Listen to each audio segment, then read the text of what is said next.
Darling మనం కలుద్దాం night party చేసుకుందామని గర్ల్ ఫ్రెండ్ ఫోన్ చేస్తే ఎగేసుకొని వెళ్ళాడు ఓ వ్యాపారి. నేను నీకు కార్ పంపిస్తున్నాను, ఆ కార్ ఎక్కేసి వచ్చేసేయి, రాత్రికి మజాజ్ చేద్దామంటే కలలు కంటూ వెళ్ళిపోయాడు. వాహ్, చాలా రోజుల తర్వాత నా గర్ల్ ఫ్రెండ్ దగ్గరికి వెళ్తున్నాను, ఇవాళ ఫుల్గా ఎంజాయ్ చేస్తానని అతని ఊహల్లో ఉన్నాడు. కానీ అతను ఎక్కిన కారు గర్ల్ ఫ్రెండ్ ఇంటికి వెళ్ళలేదు, బెంగళూరులోని ఒక సర్వీస్ అపార్ట్మెంట్ దగ్గరికి వెళ్ళింది. అక్కడికి వెళ్ళగానే కొందరు వ్యక్తులు అతని చుట్టుముట్టారు, అతని కాళ్ళు చేతులు కట్టేశారు, నోటికి ప్లాస్టర్ వేశారు. నేరుగా సర్వీస్ అపార్ట్మెంట్లోకి తీసుకెళ్ళి అతని జేబులో ఉన్న ₹1,00,000 లాక్కొని నిన్ను కిడ్నాప్ చేశామనే విషయాన్ని చాలా నింపాదిగా చెప్పారు. అప్పుడు కానీ తెలియలేదు తన గర్ల్ ఫ్రెండే తన వెన్నుపోటు పొడిచిందని, గర్ల్ ఫ్రెండే తనని కిడ్నాప్ చేయించిందని. ఊహించని పరిణామం అతన్ని తీవ్రమైన ఇబ్బందుల్లో పడేసింది. ఒక రకంగా చెప్పాలంటే అతనికి ప్రాణాపాయం వరకు తీసుకెళ్ళింది. బెంగళూరులో జరిగిన ఈ కిడ్నాప్ ఉదంతం ఇప్పుడు దేశవ్యాప్తంగా చర్చనీయాంశమైంది.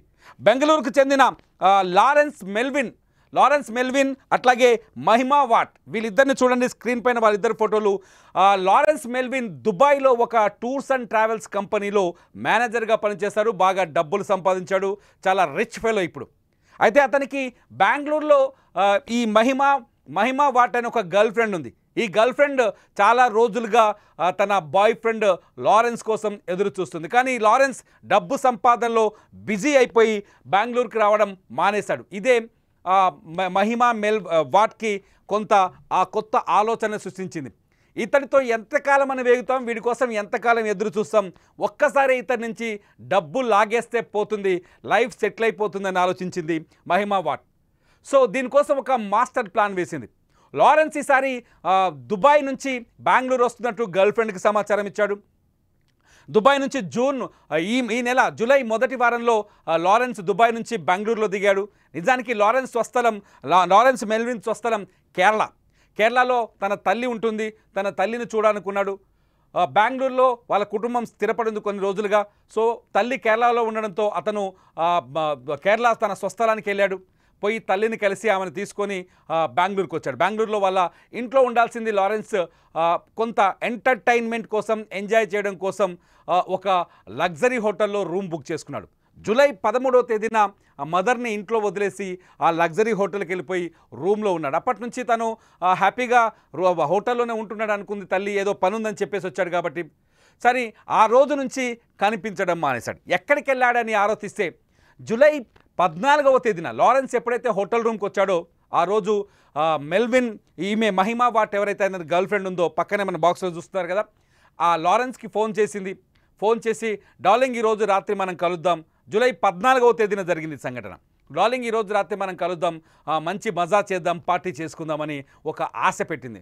చాలా రోజులవుతుంది గర్ల్ ఫ్రెండ్ పిలవడంతోనే, ఎవరైనా నమ్మకంగా ఉంటుంది కదా గర్ల్ ఫ్రెండ్, అందుకనే నమ్మకంతో లారెన్స్ గర్ల్ ఫ్రెండ్ చెప్పినట్టు చేశాడు. ఆ అమ్మాయి మహిమ చాలా తెలివిగా లారెన్స్కి ఒక విషయం చెప్పింది. మీ హోటల్లో కలవడం కుదరదు నువ్వు ఉన్న ప్లేస్లో, సో నేను ఒక ప్లేస్కి తీసుకెళ్తాను, ఒక కార్ పంపిస్తున్నాను ట్యాక్సీ, ఆ ట్యాక్సీలో ఎక్కేసి వచ్చాయని చెప్పింది. సో లారెన్స్ గుడ్డిగా చెవిలో ఇయర్ ఫోన్లు పెట్టుకొని, కళ్ళకి నల్ల కళ్ళద్దాలు పెట్టుకొని లగ్జరీగా లావిష్గా వెళ్ళి ఆ కార్లో కూర్చున్నాడు. ఆ కార్ ఎట్టెళ్తుందో చూసుకోలేదు మనోడు. సరిగ్గా ఆ కార్ గర్ల్ ఫ్రెండ్ ఇంటికి కాకుండా బెంగళూరులోని ఒక అన్నోన్ ప్లేస్లో ఒక సర్వీస్ అపార్ట్మెంట్కి వెళ్ళింది. ఆ సర్వీస్ అపార్ట్మెంట్లో లారెన్స్ని 8 మంది వ్యక్తులు, మొత్తం 8 మెంబర్స్, అక్కడ కిడ్నాపర్స్ని కూడా పట్టుకున్నారు. ఇవాళ ఈ 8 మంది, కేవలం 4గురినే పట్టుకున్నారు. ఇప్పుడు మొత్తం 8 మంది గ్యాంగ్ లారెన్స్ని కిడ్నాప్ చేసింది. అందులో 4 దొరికారు, వీళ్ళే ఆ 4. సో ఈ గ్యాంగ్ అతన్ని అటకాయించి అతని దగ్గరున్న ₹1,00,000 తీసుకొని అతని కుటుంబానికి ఫోన్ చేశారు. లారెన్స్ తల్లికి ఫోన్ చేసి ₹50 లక్షలు ఇస్తే, లారెన్స్ తల్లికి ముందు ఫోన్ చేయలేదు, లారెన్స్ని 50 లక్షలు కావాలని డిమాండ్ చేశారు. లారెన్స్ 50 లక్షలు ఇవ్వలేను, నా వల్ల కాదు, నా దగ్గర అంత డబ్బు లేదు అని చెప్పేసి కిడ్నాపర్లతో మాట్లాడాడు. మరి ఎంత ఇస్తామని గట్టిగా ఒత్తిడి చేస్తే 20 లక్షలు ఇస్తానని చెప్పేసి ఆయన ముందుకు వచ్చాడు. కానీ ఒప్పుకోలేదు. 20 లక్షలు ఇస్తే నీ ప్రాణాలు తీసేస్తామని బెదిరించారు కిడ్నాపర్స్. దీంతో లారెన్స్ చిట్ట చివరికి 50 లక్షలు ఇస్తానని అంగీకరించాడు. మరి కిడ్నాపర్స్ కూడా ఇక్కడ ఆలోచించాలి. దురాశ దుఃఖానికి చేటంటే ఇదే. నిజానికి కిడ్నాపర్స్ వెనకాల గర్ల్ ఫ్రెండ్ ఉందనే విషయం అప్పటికి లారెన్స్కి తెలియదు. తన గర్ల్ ఫ్రెండే తనను కిడ్నాప్ చేయించిందనే విషయం లారెన్స్కి తెలియదు. కిడ్నాపర్లు ఎవరో తనని గుర్తించి బ్లాక్మెయిల్ చేస్తున్నారని అనుకున్నాడు లారెన్స్. కాసేపటికి 50 లక్షలకు అంగీకారం తెలిపడంతో ఒక్కసారిగా కిడ్నాపర్స్ వాయిస్ మారిపోయింది. 50 కాదు 2.5 కోట్లు, 2.5 కోట్లు ఇస్తేనే నిన్ను విడుదల చేస్తాం, లేదంటే నీ ప్రాణాలు తీసేస్తామని చెప్పేసి బెదిరించారు. అర్థం కాలేదు లారెన్స్కి. చివరికి లారెన్స్ ఏం చేయాలో దిక్కుతోచని పరిస్థితి. పోనీ వారు కిడ్నాపర్లతో వ్యాపారం మాట్లాడాలన్నా, బేరం కుదుర్చుకోవాలన్నా అతను అక్కడి నుంచి కదలలేని పరిస్థితి. ఊహించని విధంగా అతని తల్లి మేలు చేసింది. ఎప్పుడైతే జూలై 13వ తేదీన హోటల్కని వెళ్ళిన కొడుకు తిరిగి రాలేదు, 14వ తేదీన వేచి చూసింది, 15వ తేదీన తెలిసిన వాళ్ళని వాకప్ చేసింది, 16వ తేదీన జూలై 16వ తేదీన పోలీసులకు బెంగళూరులోని అశోక్ నగర్ పోలీసులకు ఫిర్యాదు చేసింది. అశోక్ నగర్ పోలీసులు Lawrence mobile phone signals, technical evidence ఆధారంగా విచారణ చేపడుతున్నారో. విచారణ కొనసాగుతున్న తరుణంలోనే ఒక దేవత లారెన్స్ లైఫ్లో ఒక మహిళ దేవతలా మారిపోయింది. ఏదైతే లారెన్స్ని కిడ్నాప్ చేసి ఒక అపార్ట్మెంట్లో దాచిపెట్టారో, సర్వీస్ అపార్ట్మెంట్లో దాచిపెట్టారో, అదే అపార్ట్మెంట్లో ఉంటున్న ఒక మహిళ తన పక్క ఫ్లాట్లో ఉన్న ఈ లారెన్స్ అండ్ కిడ్నాప్ గ్యాంగ్ని అనుమానించింది. వాళ్ళతో ప్రవర్తిస్తున్న తీరు, వాళ్ళ మాటలు, వాళ్ళ బిహేవియర్ని అనుమానించి స్థానిక పోలీసులకు, మనకు 100 నెంబర్ ఉంది కదా, 100 నెంబర్కి కాల్ చేస్తే పోలీసులు అక్కడికి చేరుకున్నారు. అక్కడ సిచ్యువేషన్ గమనించి ఇక్కడేదో తంతు జరుగుతుందని అపార్ట్మెంట్ మీద రైడ్ చేస్తే అందులో కాళ్ళు చేతులు కట్టేసి ఉంచిన లారెన్స్ కనిపించాడు. లారెన్స్ని విడిపించి కిడ్నాప్, అందులో ఉన్న అప్పటికి అందుబాటులో ఉన్న 8 మంది గ్యాంగ్ ఉంది మొత్తం. ఇది ఇంకో 4 మొత్తం, అంటే మహిమతో కలిపి 8 మంది ఉన్నారు ఇందులో. కిడ్నాప్ ఆ 4 అదుపులోకి తీసుకొని 4 తగిలిస్తే మొత్తం కథ బయట పెట్టారు. లారెన్స్ కళ్ళ ముందే, ఏ బాబు నేను కిడ్నాప్ చేసింది మేం కాదు, కిడ్నాప్ చేయించిన మనిషిని గర్ల్ ఫ్రెండ్, నీ గర్ల్ ఫ్రెండ్ మహిమనే నేను కిడ్నాప్ చేయించిందని చెప్పారు. అప్పటికి లారెన్స్ కళ్ళు బయలు కమ్మాయి. లారెన్స్ ఊహించని పరిణామం. అరే, గర్ల్ ఫ్రెండ్ దగ్గరికి వెళ్తే సేద తీరుతామనుకుంటే గర్ల్ ఫ్రెండ్ తనని బుక్ చేసింది, అది కూడా హత్య చేసేందుకు రెడీ అయ్యింది, తన దగ్గర డబ్బు కొట్టేయడానికి ప్లాన్ చేసిందని తెలుసుకున్న లారెన్స్ మైండ్ బ్లాక్ అయిపోయింది.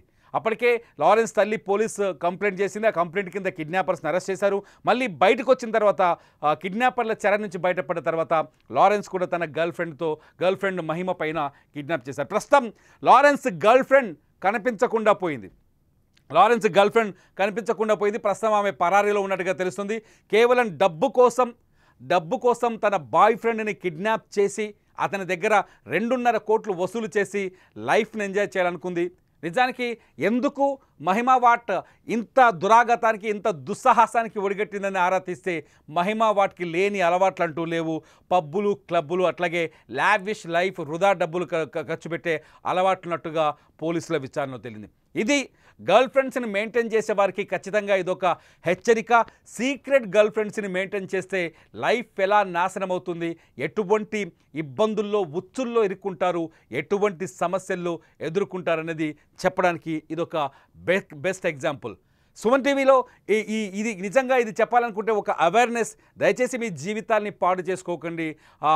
అనుమానాస్పద వ్యక్తులతో స్నేహాలు ఎప్పటికీ ప్రమాదకరం ఉంటాయి. ముఖ్యంగా ఇటువంటి గర్ల్ ఫ్రెండ్స్ ఉంటే మీ జీవితాలు నాశనం అయిపోతాయి. మీరేమనుకుంటున్నారు? ఈ లారెన్స్ అట్లాగే మహిమ వాట్ కథ విన్న తర్వాత మీరేమనుకుంటున్నారో ఈ వీడియో కింద కామెంట్ చేయండి. లైవ్ అప్డేట్స్ కోసం, లైవ్ న్యూస్ కోసం చూస్తూనే ఉండండి సుమన్ టీవీ డిజిటల్ లైవ్, అట్లాగే సుమన్ టీవీ లైవ్.